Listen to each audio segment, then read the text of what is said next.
واحلل عقدة من لساني يفقهوا قولي.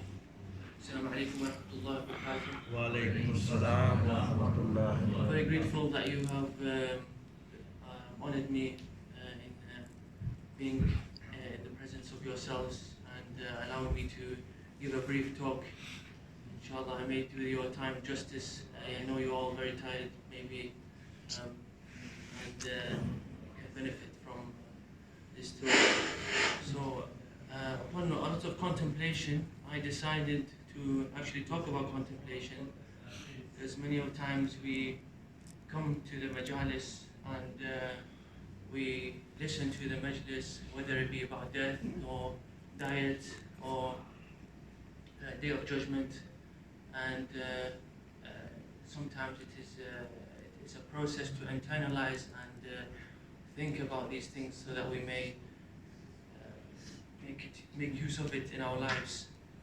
So the process of contemplation, Imam Ali has said, التفكر يدعو إلى البر وعمل به. Contemplation leads to good deeds and its performance. So, of course, this means that we must contemplate in order to be able to action what we learn. Of course, the more we learn, the more we become accountable towards. And this new knowledge, we need to know how to be able to apply in our lives. Once we know the knowledge, then Allah has more to ask us in the Day of Judgment regarding what we know and how we actually behave and act with this new knowledge. So with this new knowledge that we gain, we need to be able to internalize it. So we need to be able to contemplate on a daily basis. Once we listen to a majlis, for example, sometimes we find that we attend the majlis and we go home, and after a week or two we do not apply in our lives, so it becomes something not second nature to us. So we need to be able to contemplate about the aspect and see where it fits in with our lives and question this concept. So whether it be about death, we need to think, how do we think about death? Do we apply it in our lives? Is it something that we just hear about and then we ignore, or we stop to think about death as regularly as we should? And it is the process of having a connection with yourself as well, to be able to know how this can be applied to ourselves, how the importance of it for ourselves. And once we have a good connection with ourselves and are able to reflect on this, we can internalize it so that it becomes second nature to us. So this process of contemplation, we should be able to do it on a daily basis. So each day we spend 2 minutes about the thing that we learned in the majlis. Maybe 2 minutes thinking about the death or the Day of Judgment. There was a Miqdad, a companion of Imam Ali, went to 3 different companions of the Prophet. Each of them said a different answer to the rewards of contemplation. One of them had said 1 hour is equivalent to 1 year of worship. Another said 1 hour is equivalent to 7 years of worship. And another said 1 hour is equivalent to 70 years of worship. So each of them had a different answer, and Miqdad was confused about this. So when he went to the Prophet had said to him, they are all right. And when each of them were asked, the 3 companions who Miqdad had asked, when they were asked what they contemplated about, and what was the reward of those contemplation, when they had asked the Prophet, one of them had said that they contemplated regarding the earth and the heavens and its glory, and the contemplation of this, and that was equivalent to 1 year's worth of worship. The second companion had actually contemplated on death and the day of judgment. This was equivalent to 7 years of reflection and ibadah. Ibadah. And the third one had actually came to answer Miqdad, and he had contemplated on the hell and the chastisement and its how bad the hellfire would be. So of course we should aim to reflect on these because it shapes our lives. To actually reflect on the hell, the soul does not want punishment. When we think of punishment, it motivates us to do good because our souls are naturally, we are afraid of this punishment. And just like how a mother would tell the son, a child, not to do this thing because they will punish you. It's not that they want to punish the child; it's that they want the child to do good. So, of course, reflection comes in salat as well, and the way for us to reflect is by paying attention to everything that we do say. Of course, we lead busy lives, and sometimes we can go astray in our thoughts. And of course, what I say is advice for myself. And when we pay attention to the words that we say, what it means, its significance, this process allows us to internalize the Quran and the Surah Al-Hamd. Surah Al-Hamd from Bismillah ar-Rahman ar-Rahim, Alhamdulillah Rabbil Alameen. So praise be to Allah, Lord of the worlds. So we Lord of the worlds, just in that moment we think about the world and contemplate about the space.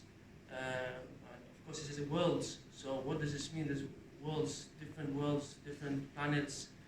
In that small moment, if 1 hour is equivalent to 1 year, then you can see its reward and its effect. If we just contemplate and pay more attention to what we say and what it means. Alhamdulillah Rabbil Alameen Ar-Rahman Ar-Rahim. So the most gracious, the most merciful. We say Bismillah Ar-Rahman Ar-Rahim constantly, continuously, always. Ar-Rahim, so the most merciful. When we know the attributes of Allah, then we also, and when we constantly repeat it, it becomes something that we internalize, that we realize that, Ar-Rahim, so the merciful, so we should also be merciful. This is our Lord, He has mercy upon us, we should have mercy upon others as well. Malik Yawmiddin, so Lord of the Day of Judgment. Day of Judgment, it's a heavy thought, it's a very powerful moment, So when we reflect on this, as I said, it shapes our lives. To think of the Day of Judgment, we think and fear of what may be, and it aligns our actions to how it should be. إِيَّاكَ نَعْبُدُ وَإِيَّاكَ نَسْتَعِينُ. So to Him we worship, and from Him we seek aid. This also, we reflect on this, that we worship Him. He deserves our love, and we also have this love from Him. اهدنا الصراط المستقيم. So guide us towards the right path. So صراط الذين أنعمت عليهم غير المغضوب عليهم ولا الضالين. So when we are thinking and speaking about the right path, when we internalize this, it becomes part of us. This surah becomes part of us, and it allows us to. It shapes us, as people. The Quran shapes us as people. When we read it completely and we read it with consideration, deliberation, we are able to um, apply this to our lives as well. So this love that we have for Allah, and when we realize and acknowledge the attributes that Allah has, then we can also offer and understand that we also deserve a healthy love for ourselves as well. Because this is very important for many things.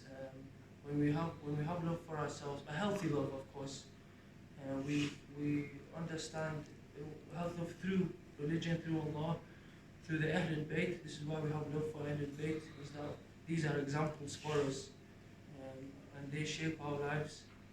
And this love for us has many benefits. Nowadays we have issues of self-esteem, depression, confidence. But to actually question yourself and understand yourself through this healthy love, nurtured love, we will know what is good for us, how to communicate with ourselves. So contemplation is a process where we should be able to be alone with ourselves and contemplate and reach conclusions, for ourselves. And so of course, tafakkur is a lengthy process, and one which has numerous words. It's one of the messages of the Quran to think, to really think. We have a lot of questions, and we should not, obviously, we are told not to follow blindly our forefathers. Alhamdulillah, we've been blessed that we are in this sect and in this religion, and it provides us with a form to practice in a way that we can be better human beings and have closeness with those around us.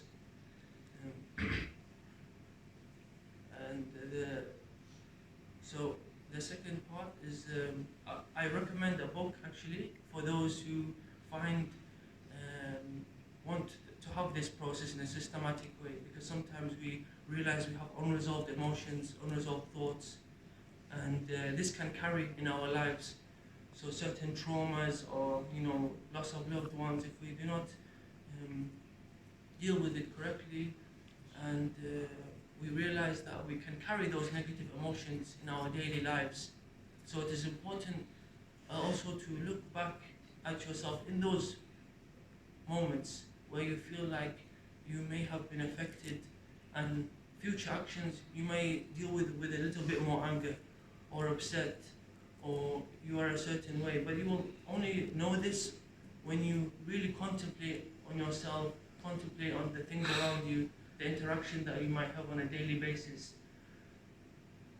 And this book is You Were Not Born to Suffer by Blake D. Bauer, and he is a philosopher and a religious scholar, and he basically goes through certain questions that we must ask ourselves in order to be able to reach a conclusion, in order to reach the next stage of ourselves. Sometimes we have to ask healthy questions that unfortunately we don't get the time for, and they remain unresolved throughout the period of our lives. So we must ensure that we have a good relationship with ourselves, to question some of these aspects within ourselves, and this will lead to understanding ourselves. Of course, فَمَنْ عَرَفَ نَفْسَهُ عَرَفَ رَبَّهُ. So he who knows himself knows God, actually, which is something we are all striving towards. And of course, it is not an easy process when you have unresolved emotions, when we cannot think clearer. So when we resolve these emotions, it allows us to rationalize in a clearer way. So when we come to think of the day, what has happened, or what was said on the minbar, then to think clearly, to actually apply these things in a pure way, we have to resolve those emotions. We have to resolve those emotions. We have to apply the principles of the Quran, the essence of the Quran, to our lives. And so we must also contemplate on the Quran what is being said.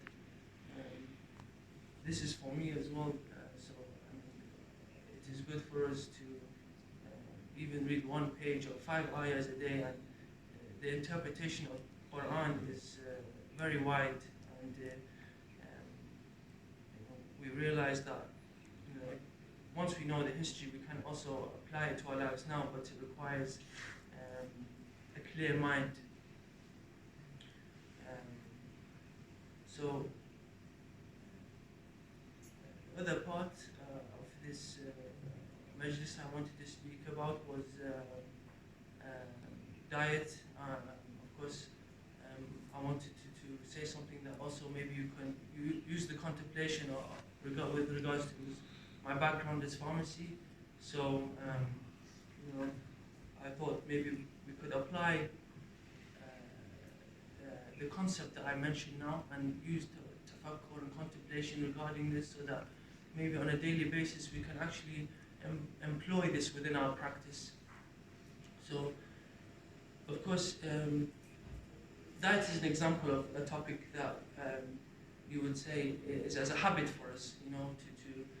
We have a certain way of eating, and we are people of habit. So, what we should realize and acknowledge is that we on a subconscious level behave the way we do, and the only way to move the conscious things that we talk about, these conscious elements. So that now you are becoming more consciously aware as I'm mentioning it, and as you think about it, you become more consciously aware about it. However, your subconscious is, that you would like to have an oily curry and some rice maybe. It's a habit for us. So to become more consciously aware, we have to realize that since we are people of habit, we need to apply this in a gradual way.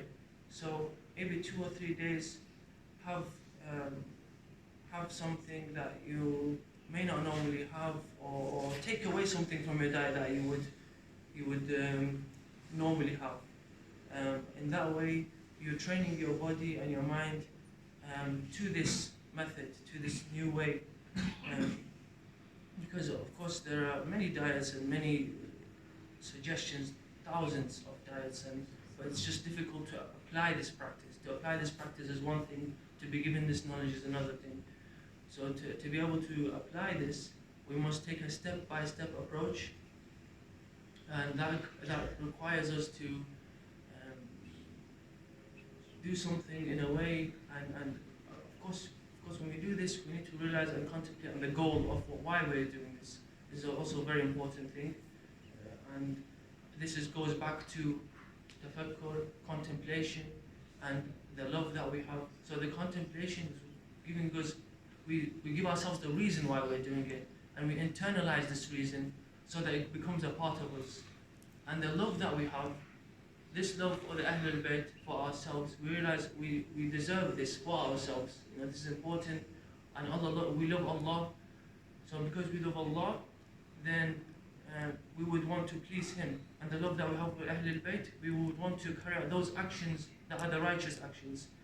And as well, we have to have the right balance of love. We have love for our family as well. So we need to see what is best for them as well.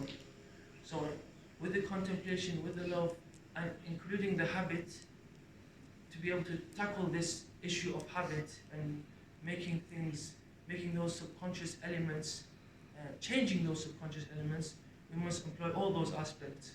And once we employ those aspects, we can actually change for the better, because change is not an easy process, and it requires these 3 elements to be able to develop ourselves and become better mu'mineen. And so the process of habit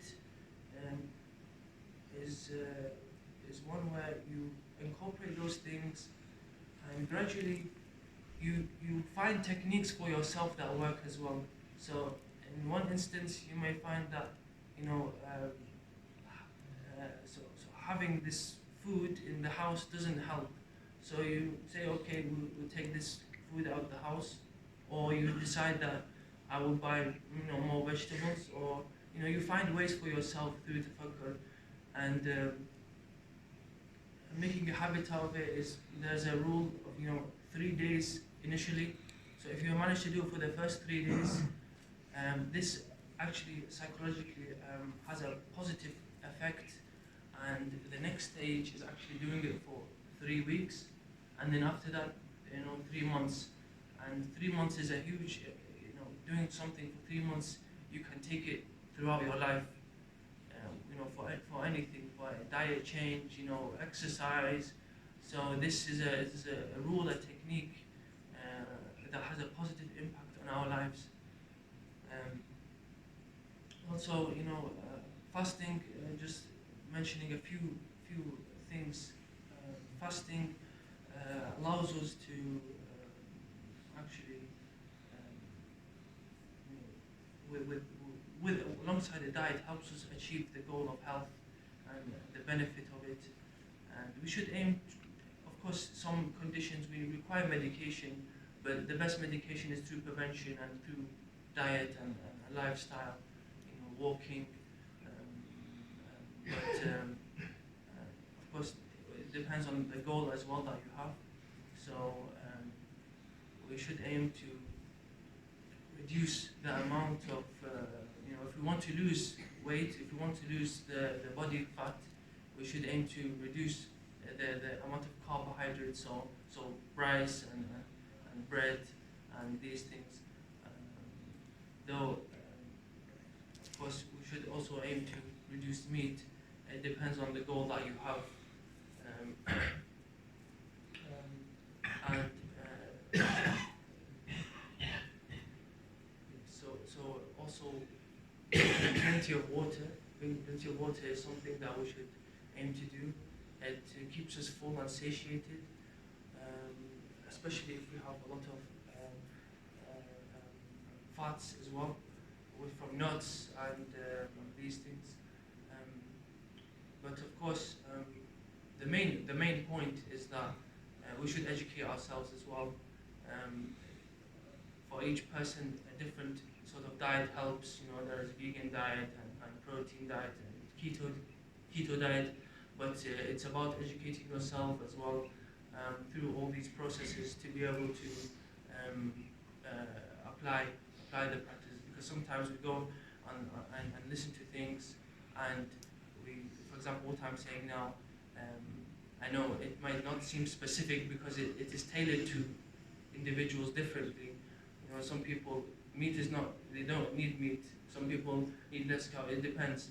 But it is incumbent upon you to seek further knowledge and understanding. Sometimes when things are said, you need to contemplate on them and actually see. It becomes necessary for you to seek further knowledge. And as I said, this knowledge to be able for you to carry on further, you must actually, because you're accountable, you necessarily require to increase your knowledge to be able to act on that new knowledge, and because obviously you become more accountable.